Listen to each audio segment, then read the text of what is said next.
Tonton konten saya ini sampai kelar ya, terutama Kadrun. Biar tahu prestasinya Gibran.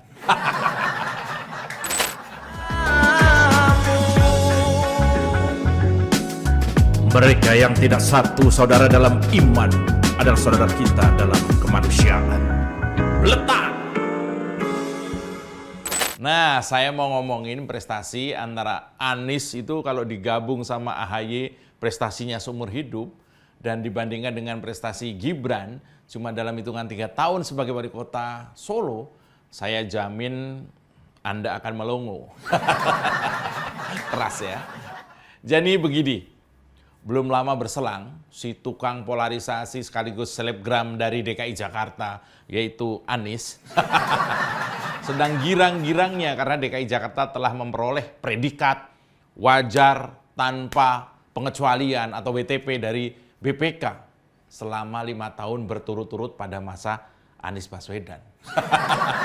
Dan saya dengar kalau nggak salah ya, ada anggota BPK DKI itu yang masuk penjara.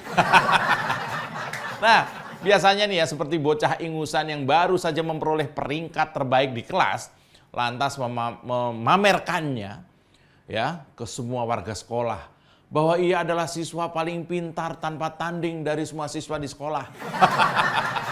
Kira-kira begitu perumpamannya. Ya begitu juga Anies dalam memperlihatkan kedunguannya bahwa predikat WTP yang telah diterima oleh pemerintah Provinsi DKI Jakarta merupakan bentuk dari tata kelolanya yang baik terhadap DKI Jakarta, katanya begitu. Mulai dari upayanya meningkatkan akuntabilitas pengelolaan keuangan pada tahun 2021 melalui upaya pembenahan sistem perencanaan dan juga penganggaran daerah melalui sistem informasi smart planning and budgeting. Itu yang dapat penghargaan. Kemudian mengembangkan sistem informasi pemerintah daerah, membenahi penatausahaan aset daerah melalui penyempurnaan pengembangan sistem informasi aset daerah dan percepatan penyelesaian permasalahan aset melalui majelis penetapan status barang milik daerah dan lain sebagainya.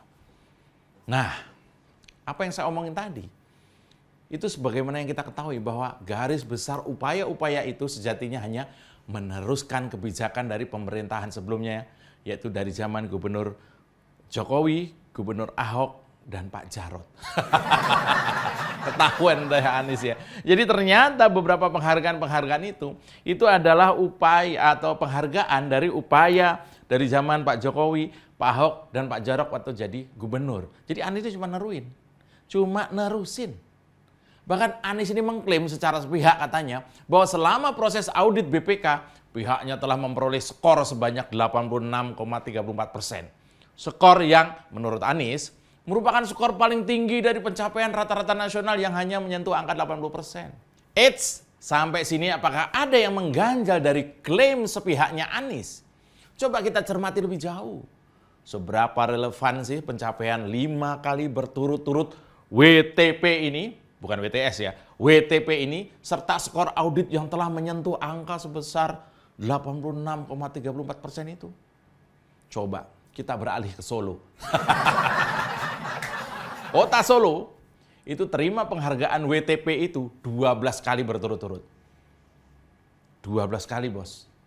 Faktanya jauh dari gegap gemerlap media besar, jauh dari pusat industri dan hiburan, serta jauh dari anggaran dan tata kelola pemerintah yang besar seperti DKI Jakarta misalnya. Di kota Solo, sebuah kota kecil di Jawa Tengah yang memiliki pendapatan nggak seberapa kalau dibanding dengan kota besar seperti Jakarta. Nyatanya, kota itu telah memperoleh penghargaan WTP yang dibangga-banggakan Anies 5 kali itu sudah 12 kali berturut-turut di Solo. Kalau dikalkulasikan, itu membutuhkan 7 tahun lagi untuk Jakarta mengejar ketertinggalan dengan kota Solo. Kayak gitu Anies bangganya setengah mampus ya. Atau kalau masih ingin menuruti egonya sang selebgram Anies ini, ia masih perlu menjabat sebanyak 2 periode lagi untuk dapat membawa DKI Jakarta lebih unggul dari kota Solo.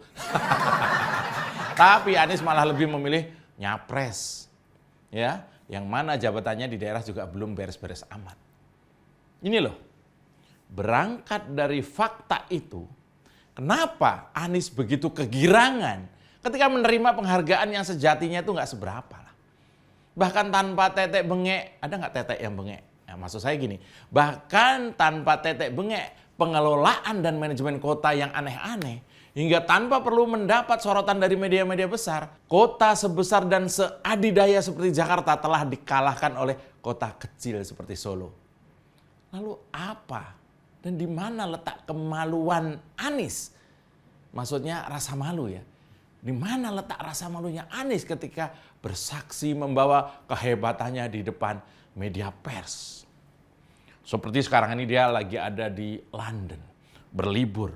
Dia lagi ada di Eropa. Bayangkan, Pak Jokowi itu sedang kenceng-kencengnya melawan Uni Eropa.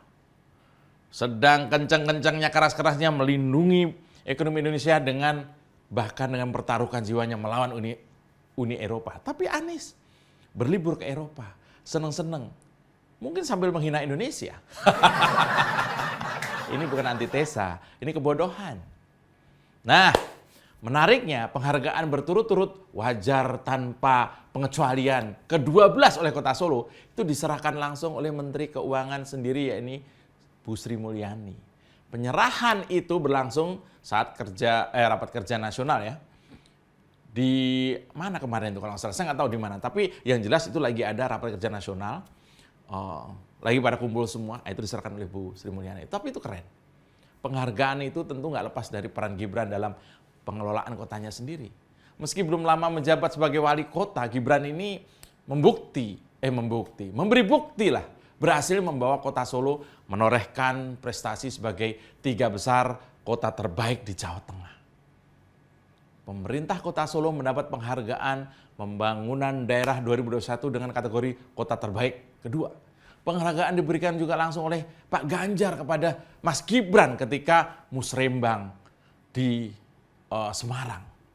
Itu tahun 2021. Bahkan pada April 2022 lalu, Kota Solo masuk dalam kategori kota paling toleran dan menempati urutan ke-9 di Indonesia sebagai kota paling toleran. Solo masuk daftar bersama sejumlah kota besar lainnya seperti Singkawang dan Bekasi. Pemilihan Solo sebagai salah satu kota toleran ini tentunya dilihat dari berbagai aspek. Salah satu aspeknya adalah dampak dari perayaan Hari Imlek. Coba sekarang Anda ke Solo. Ya, perayaan Tahun Baru Imlek nggak hanya dirayakan oleh umat Tionghoa, tapi juga warga Solo yang ikut berbahagia dalam momen seperti Hari Raya Imlek yang akan jatuh beberapa hari lagi. Coba Anda ke Solo. Ini loh yang saya salut dengan Gibran. Daerah lain harus belajar toleransi dari kota Solo saat ini. Tiap hari raya agama selalu diramaikan dengan aneka kegembiraan di kota Solo. Dari Solo, saya meyakini beragama tidak lagi hal yang menyeramkan seperti sebelumnya. Sementara di luar itu, sosok Gibran sejatinya bukanlah sosok yang cuma jago di kandang doang. Bahkan ia memiliki kemampuan diplomasi yang hebat. Mungkin itu warisan atau diwarisi oleh bakat dari sang ayah itu Pak Jokowi. Anak laki-laki itu kayak gini loh. Iya, nggak boleh cengeng ya. Nah, keputusannya untuk berkunjung ke Uni Emirat Arab itu berdampak besar pada pembangunan kota Solo. Ini kayak gini nih. Jadi nggak sekedar luar negeri ya. Bahkan Presiden UEA itu Sheikh Muhammad bin Zayed Al Nahyan, lengkap ya, menyerahkan sejumlah proyek yang dihibahkan kepada Gibran untuk pengembangan kota Solo. Ratusan miliar nilainya. Di antaranya seperti pembangunan pasar Tunggul Sari beserta pasar daruratnya, bantuan sosial, peningkatan kualitas jalan dan juga lingkungan, ruang terbuka, serta penataan kawasan Baluwarti. Bahwa wacananya kota Solo bakal jadi 3 besar kota terbaik se-Jawa Tengah. Hibah besar-besaran dari UEA ini digunakan dengan baik oleh Gibran untuk kepentingan dan kesejahteraan masyarakatnya sendiri. Pencapaian 12 kali WTP berturut-turut itu jadi bukti kalau proyek hibah itu tidak perlu lagi dipertanyakan bagaimana pengelolaannya. Sudah pasti beres lah ini anak ya. Selain itu kemampuan berdiplomasi dan berjejaring koneksinya Gibran itu nggak berhenti di situ aja. Bahkan ia telah menjaring hubungan dengan pihak-pihak di luar. Seperti waktu itu ya menemui petinggi Louis Vuitton. Tahu Louis Vuitton? Taunya Tanah Abang sih. Tapi itu keren juga. Iya, Gibran nih ketemu dengan petinggi Louis Vuitton untuk mempromosikan batik. Saya nggak tahu. Mungkin sebentar lagi ada batik Louis Vuitton dari Indonesia. Bahkan tahun 2002 lalu, Gibran itu mengunjungi kota Paris dalam rangka pembukaan program Java in Paris. Ada Jawa di Paris. Gibran sendiri itu nggak menyia-nyiakan kesempatan itu. Ia berusaha berdiplomasi sekaligus memamerkan kekayaan budaya Solo melalui batik Solo, kerajinan tangan atau handicraft, dan juga pagelaran budaya Solo di mall depan balai kota Paris. Bayangkan. Lantas apa kabar anak-anak dari pemilik partai Demokrat? AHY misalnya, yang jauh-jauh ke Jerman cuma untuk bertemu dengan Bunda Korla. Ya, berangkat dari sini dapat kita lihat bagaimana produktivitas Anies dan AHY yang sejatinya nggak ada apa-apanya kalau dibandingkan dengan Gibran. Prestasi Gibran memimpin kota Solo memperlihatkan bahwa menjadi pemerintah tidak butuh disorot oleh media atau menciptakan kebijakan yang menarik banyak perhatian. Nggak penting.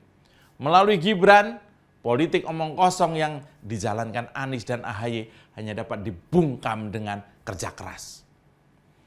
Kita perlu anak muda tapi berpikir bijak dan dewasa ala Gibran ini untuk mengurus, nggak cuma Solo ya, kalau perlu Jakarta atau bahkan Indonesia. Biar Mbah MH Ainun Najib tambah stres dan tambah kesamber. Saya Mas Jopray, jangan kasih kesempatan orang yang nggak bisa kerja, mung cangkem tok, petantang petenteng masuk istana.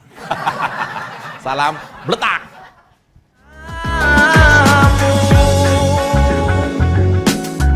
Mereka yang tidak satu saudara dalam iman adalah saudara kita dalam kemanusiaan. Letak!